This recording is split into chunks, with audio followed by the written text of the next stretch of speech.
A warm welcome to Disky Talk with Luyolo. If you're tuning in for the very first time, I ask that you please do subscribe and hit that notification bell. If you've been a part of this journey, I hope you thoroughly enjoy this episode. So, on today's episode, we discuss all things Kaizer Chiefs. All things Kaizer Chiefs.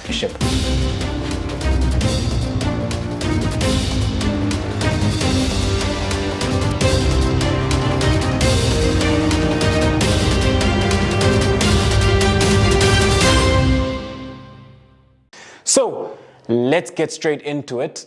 It was a very, very disappointing weekend for Kaizer Chiefs. And to a certain degree, we could say that it's been a long time coming with regards to how Kaizer Chiefs have been performing. And I think what we saw against Mamelodi Sundowns and Royal AM are classic illustrations of the simple fact that whenever Kaizer Chiefs play, and whenever they will play, if they keep playing the same way under Stuart Baxter, what we're going to see is they're going to win against sides which are technically poor and don't take their chances. But against a side that takes their chances, Kaizer Chiefs will lose and will really, really struggle then when it comes to that. Because Kaizer Chiefs, it's become a pattern. They start very well in the first half, high intensity, and they create a plethora of chances. And if you look at the past couple of games where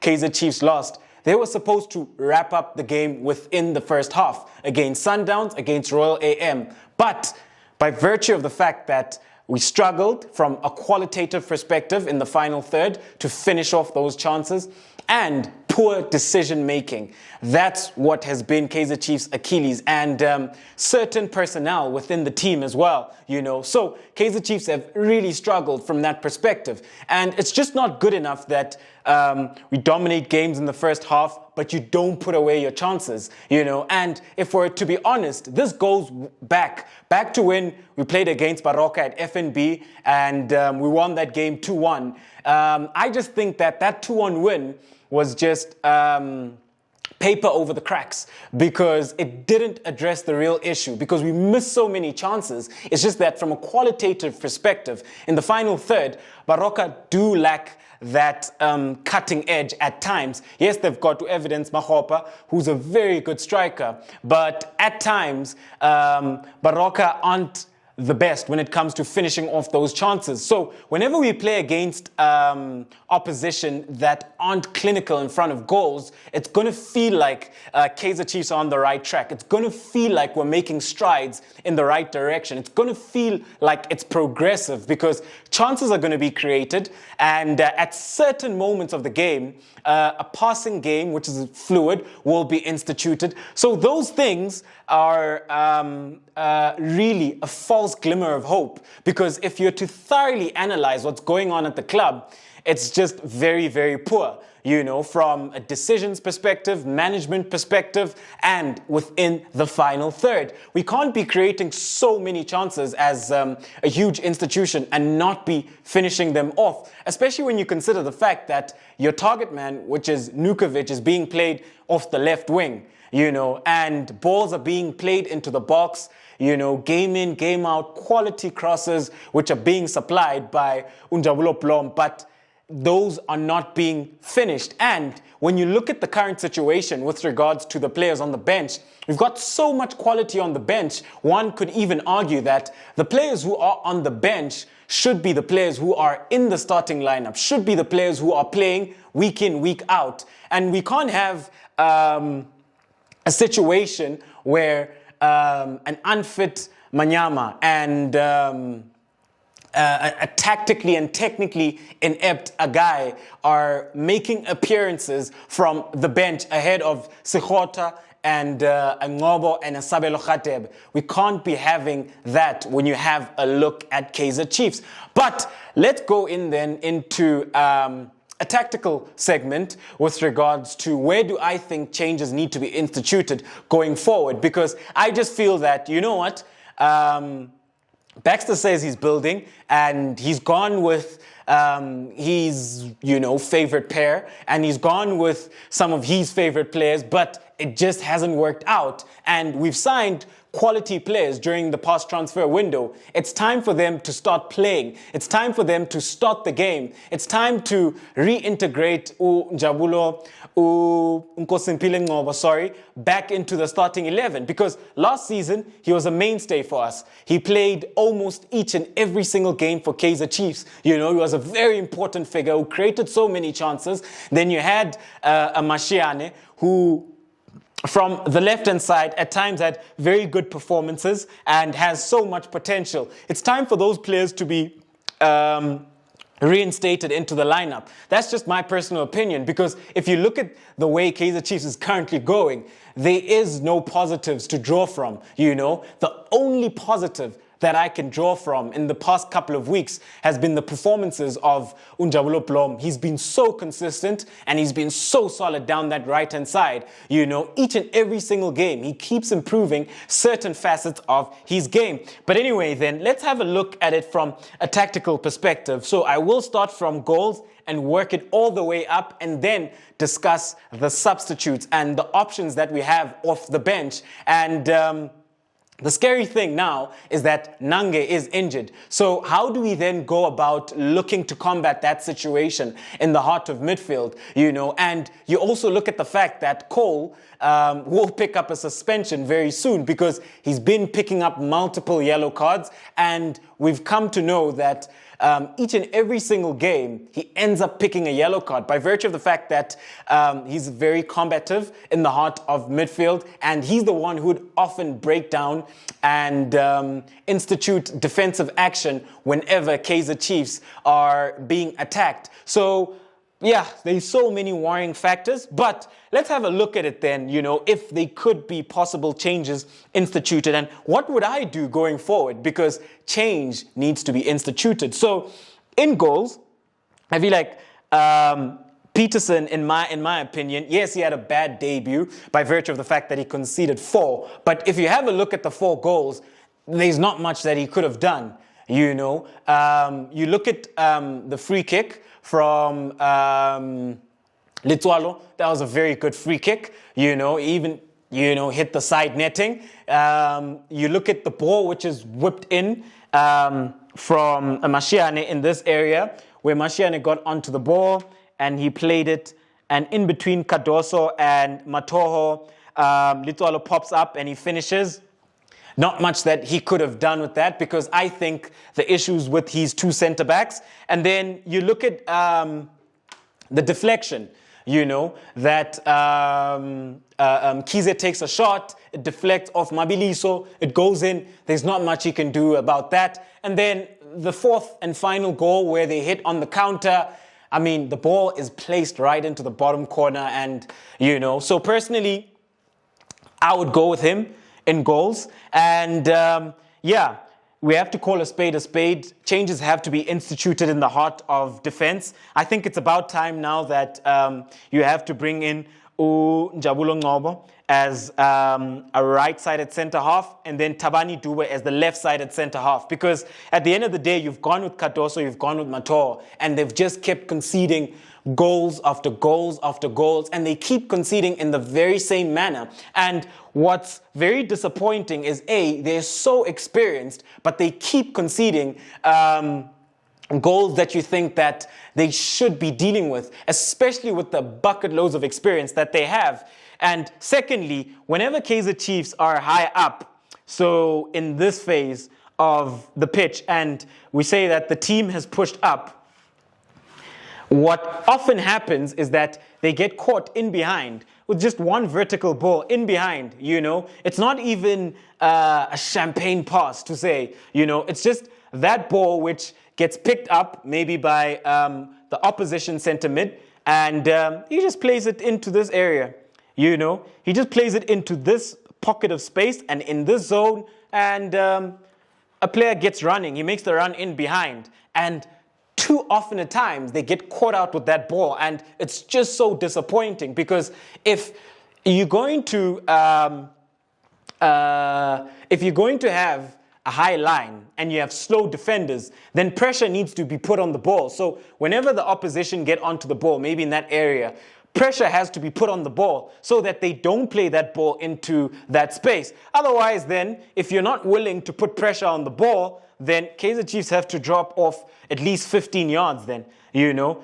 If they drop off 15 yards, it becomes better because then the spatial issue in behind is addressed, because then even when the opposition pick up that ball in this area, they can't then play that ball in behind. You know, they have to look for other options because there's not much space to work with. So at the end of the day, from a defensive perspective, I just feel that Stuart Baxter has to make a decision. You know, are you going to go with the high line? And if so, if you're going to go with the high line, you have to institute pressure high up on the ball. You know, if you don't want to institute pressure high up on the ball, then drop off 15 yards, you know, so that you cover this space, especially considering the fact that you've got Cardoso and Mato, who are slow, you know. But if you want to institute a high line, and that's the way you want to go about things, then maybe having Njabulo, Ngcobo and Dube is a bit better because they've got a couple more yards on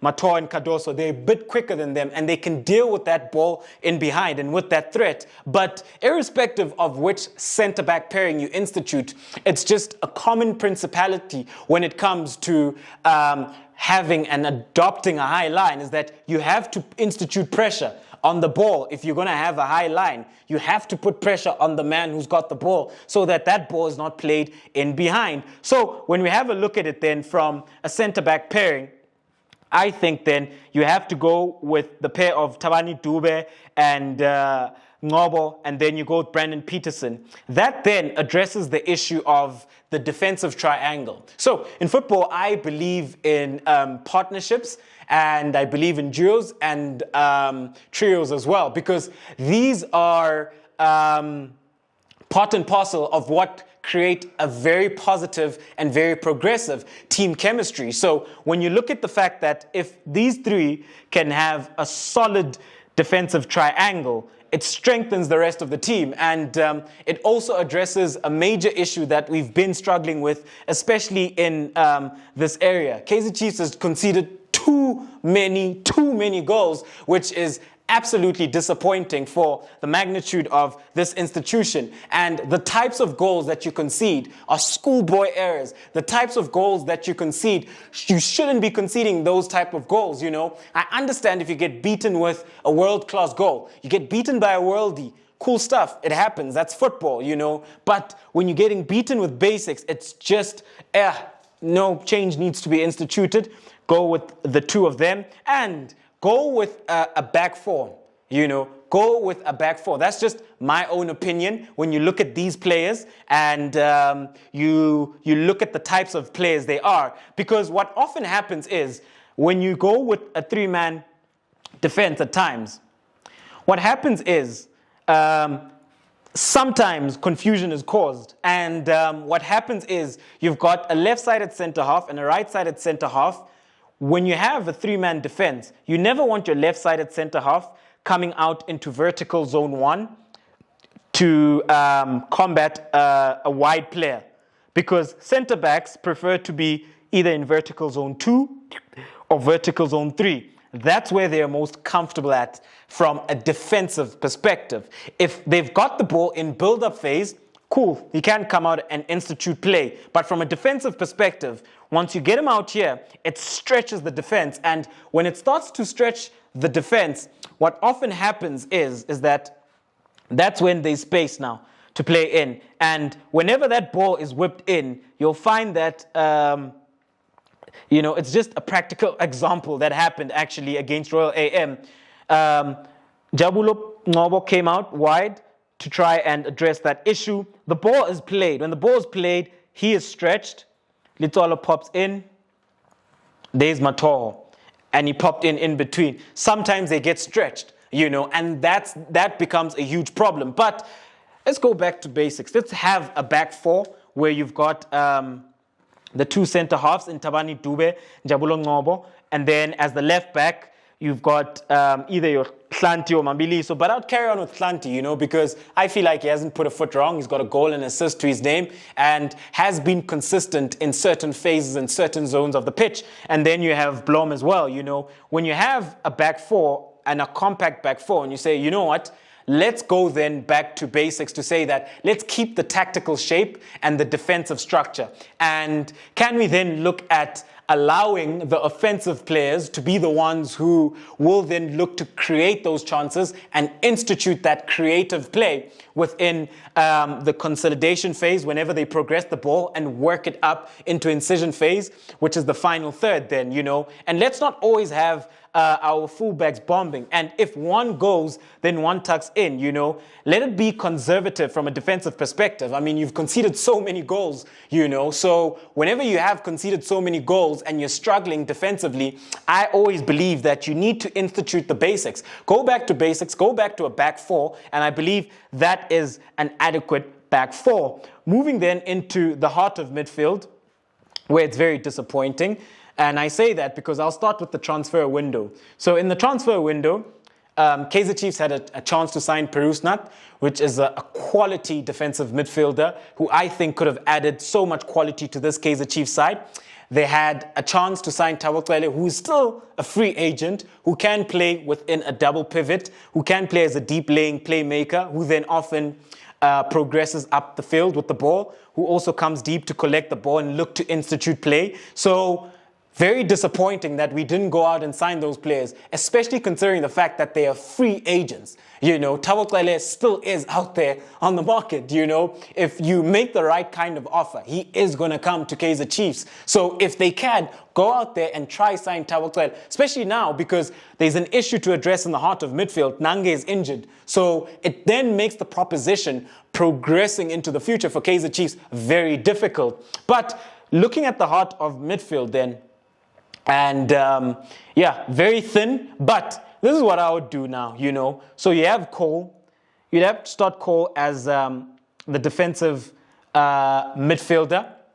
That's what I would go with, because at the end of the day, very, very thin in that position, and it's possibly looking like you might even have to end up pushing Blom in there and then having Frostlight right back. It might even end up looking like that because of the dire situation that we're in. But because I'm a lot more progressive and I'm a lot more on the front foot with regards to my football understanding and with regards to how I would institute certain things at a football club, I would go with one defensive midfielder with Cole in there. And he would be my defensive midfielder in there. And then for this period, because going into the next game, you're looking at a Marumo Gallants. So you can actually go and try, And after Marumo Gallants, then it's an Amazulu. So for the upcoming games, yes, I know that it's a bit, it's going to be a youthful approach, but this is what I would honestly go with because having a look at the situation. And then in the heart of midfield, I would play Ngcobo in the left side at half space as a number 8 in vertical zone 2. And then I would be brave and even go with the Sabelo Radebe. So have them as 2 number 8s in the heart of midfield and have Cole sitting deep, just in front of the back four, and have these 2 players who offer so much creativity and so much energy and so much intelligence with regards to how they progress the ball upfield when we look at the current situation, And what I think they will do is in these half spaces, I think that they're going to help Kaizer Chiefs very much. And especially when you look at the right side, because you could have an overload where Keegan Dolly comes in, which would create even more chances for us. But I just believe that you have to be progressive. You have to be positive, especially against Marumo Gallants and Amazulu, You have to go out there and play, and play on the front foot. And I don't understand this notion of going with 2 defensive midfielders if you're playing against a side that that you'll have more ball possession than, and that you're going to dominate proceedings with regards to creating opportunities. So that's what I would be looking to do. Have Keegan Dolly starting off the right, have Sekgota starting off the left, we need change. I mean, it's time for Nukovic to go out, I believe, bring Sekgota in. The energy, the guile, the zip that he has could offer so much for this Kaizer Chiefs side. And go with Khama Billiat as a false nine, you know. So those are the players which I would be looking to institute. And then when you have Njabulo Ngcobo, and you have a Tabani Dube who are very solid, you know, you can go with one defensive midfielder. And then you have Blom. And the beauty about this is that Blom defensively, he's so assured, you know, he's very strong defensively. So what you could look to do then is that at times, you know, he could always just tuck in and he doesn't always have to go forward. And whenever then Kaizer Chiefs lose the ball in the opposition half going forward, you know, you do have 4 defensive players, you know, who could address the issue. And these 2 young players, they're going to work. They are going to work. Just because they're offensive-minded midfielders, it doesn't mean that they're not going to work the other way. They will, because at the end of the day, they love the badge and they want to play for Kaizer Chiefs. They want to prove a point. They want to show South Africa what they're made of. And, I mean, when you look at the work and the shift that those offensive players from Royal AM put in, and it's just, you know, you look at the fact that there's Mahlasela and Mashikinya, who start in the heart of midfield, offensive-minded midfield, but they work going the other way, so they will work for you, you know. So that is what I would do going forward, you know, for the upcoming 2 games, because I just feel like, you know, there needs to be change that is instituted at the club. You know, I just don't think that it's healthy for the club to continue in this manner, especially considering the types of players that they have. And also looking at it then from a transfer window perspective, Victor Litswalo is a player that Kaizer Chiefs turned down, you know, that Stuart Baxter passed on and he didn't sign. That is also very disappointing because he would address the issue of finishing. You know, he addressed the issue of goals because in that game against Kaizer Chiefs, Victor Litswalo could have easily walked away with the hat-trick. So, yeah, so these are the types of changes I'll be looking to institute. And yeah, I just believe that you have to be progressive. I mean, you've gone with the tried and tested. You've tried the guys that you like. It's time then to change things from a fresh perspective and just have a more progressive and more positive approach. So I hope all goes well going forward with Kaizer Chiefs and that we do manage to recover. However, we've come to the end of yet another episode of Disky Talk with Liolo. Ladies and gentlemen, do let me know at home, how do you feel about Kaizer Chiefs at this present moment? What is the way forward? Which changes need to be instituted? What can we do going forward, you know? And how can we combat some of the issues that we have in certain areas and in certain zones and certain positions where we're starting to look thin, you know? But for me, the biggest thing is, and I'll end it on this. This is my parting shot. Thabo Cele is still a free agent. Why not go out there and sign him? But anyway, thank you very much for tuning in to yet another special episode of Disky Talk with Liolo. Thank you for your support. Signing out.